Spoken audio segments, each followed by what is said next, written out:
Big. Donald Trump. Divisive. Amanda Edwards. Elect me. I'm running to be your next U.S. Senator for the United States and the state of Texas. Good morning. It's a Saturday morning. We are in a rush. We are heading out to the community to get our day started. I'm a different type of candidate. I'm a millennial. I also happen to be a woman of color. Oh, it's got surprises.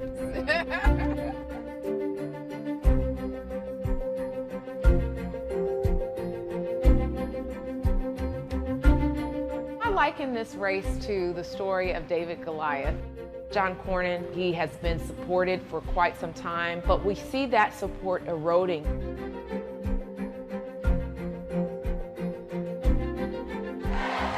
Texas turned purple. Beto came within about 2.5% of winning that last election when most people would have said he couldn't do it. Texas is changing, and it's changing rapidly. So while it might seem that I have some disadvantages by being a local elected official or being younger, these are only strengths of mine that I will bring with me, just as David was able to do against Goliath. Miss Moore, how are you? I'm doing fine. Wonderful to see you. This looks so much better. Harvey was the second worst disaster in U.S. history in terms of dollars and cents. People were made to be in very desperate circumstances. This countertop, see us talking? That's the countertop. It was nothing. Immediately after the storm, I mobilized hundreds of volunteers to go door to door to canvass areas that had high concentrations of lower income seniors. We've been doing that work for the past 2 years. Oh wow, this is a whole new house. This is great. I remember the hole was right here. You can see right to the bottom. I don't feel like I'm gonna fall in now.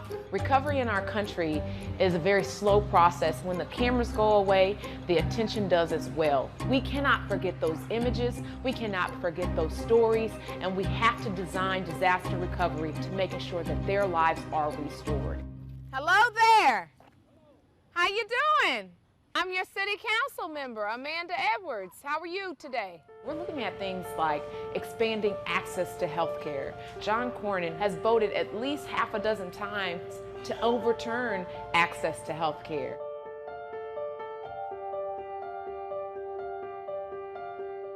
When I was growing up, my father had cancer. He was diagnosed when I was a child and suffered from it until I was 17 when he passed away. When I was watching him in his journey, I'd ask a lot of questions. Who's paying for this? How much does this cost? What happens if the insurance company says no? Those are real questions that really reflect what families go through when they're facing life or death circumstances. Well, I'm glad you're doing well. You sound like you have a lot of energy. My mom got diagnosed with cancer, and she is undergoing chemotherapy, but she's on the upswing, so she had some energy in her voice, and so things are on a good path, so I'm feeling really encouraged. Tell them I was such a bad student. No, no. Actually, the one thing that was always impressive is I think you were always a leader, but you weren't that charismatic leader. You were the quiet, confident leader. People followed you, but they didn't follow you because you were banging the cymbals. They were following you because you were doing good work. You were like challenging the status quo. How's the campaign? It's going well. It's going well. It's busy. Oh, yeah. It's a lot busier than just being a council member. Texas is a big state. It is a big state. During the Trump administration, Americans have watched our country get more and more divided, more distracted from the issues that matter most to people. Sometimes we say something like, as women, you learn by doing.